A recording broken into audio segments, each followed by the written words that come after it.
Hello, thanks for clicking on my blog. It's titled The Many Faces of Readers Theater, and that's the teaching strategy I've chosen to talk about. I've always used this in my classroom, and I've used it in many different ways. One reason why I've always used it is because it has been proven to be effective. If you'd like to read the research on it, there's tons of it out there.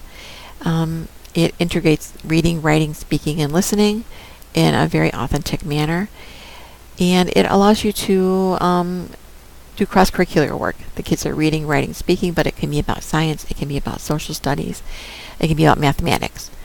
It gives the children an opportunity for cooperative learning. It's very easily adaptable to your grade level and the children's ability levels, and every single student I've ever had has found this to be a very fun and motivating activity. The second language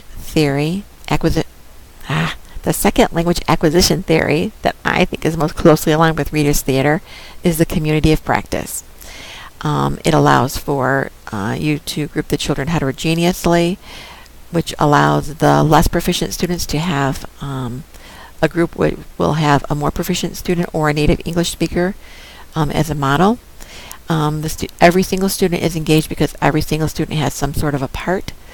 It's definitely a student-centered learning activity. The children can share their home culture by creating scripts or retelling stories that come from their homeland, folk tales or fairy tales, common bedtime stories from their homeland, and the like. And the language use when children are engaged with Readers Theater is definitely social language, but they can use academic language as well when they're doing their nonfiction Readers Theaters, and it's authentic language use that's very meaningful.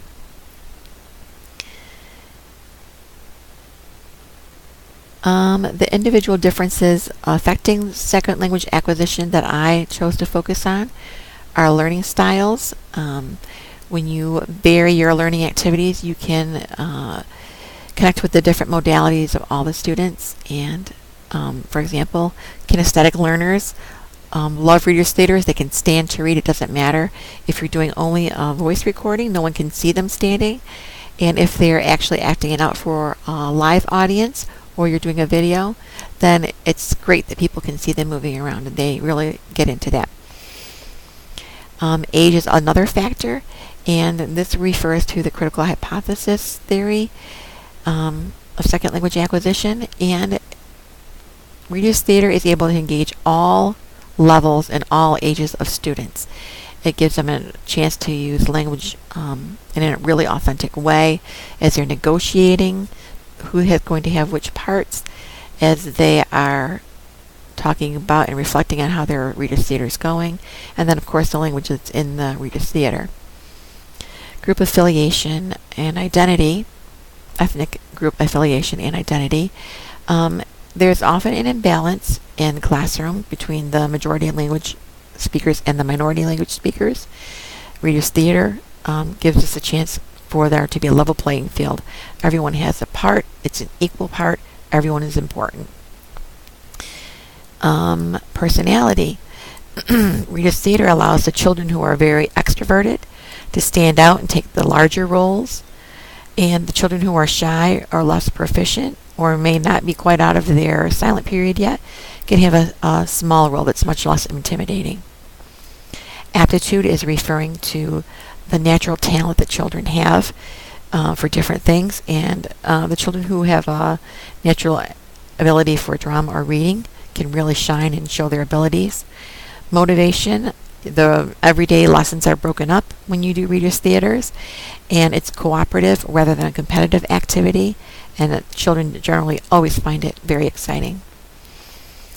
I think this activity is best suited for intermediate stage children because they're able to produce simple sentences, communicate socially, read basic vocabulary, write simple sentences, and they're able to summarize and retell. I have 3 easy steps for Readers Theaters.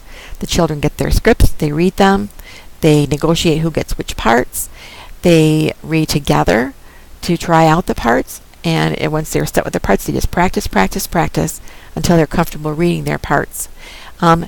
it's very important to note that it doesn't have to be perfect. You'll hear in some of my samples, if you go check out my blog, that there are background noises.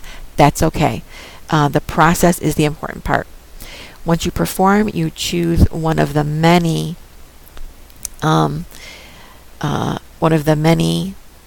free ways of recording that are available, and then put it on the web. Thank you so much.